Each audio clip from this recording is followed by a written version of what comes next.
What we're going to be thinking about together today is what happens when economics, which is not really a science, but what happens when it starts taking science seriously, and in particular climate science.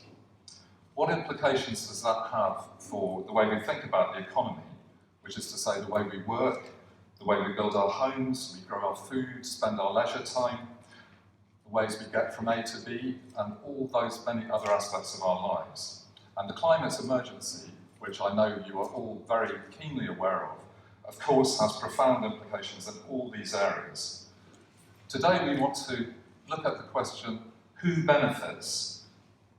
And take that question seriously and apply it to Cornwall, thinking about the transition that's so desperately needed to a zero net carbon economy, and how this could actually benefit the people of Cornwall.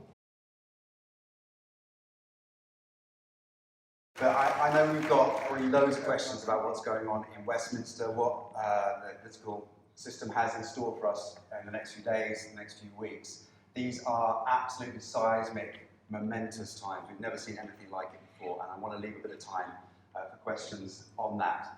I also want to hammer home the message that this is the moment to seize the moment.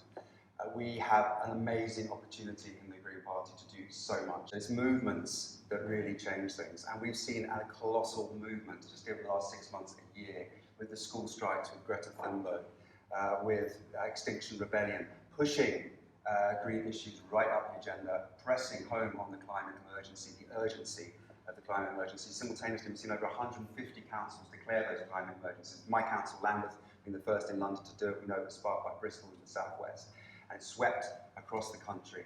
I think the real challenge for us is to make the connection now in people's minds of what's going on with the climate emergency, between the climate and the environment, not just as a simple package, but the fact that absolutely everything needs to change.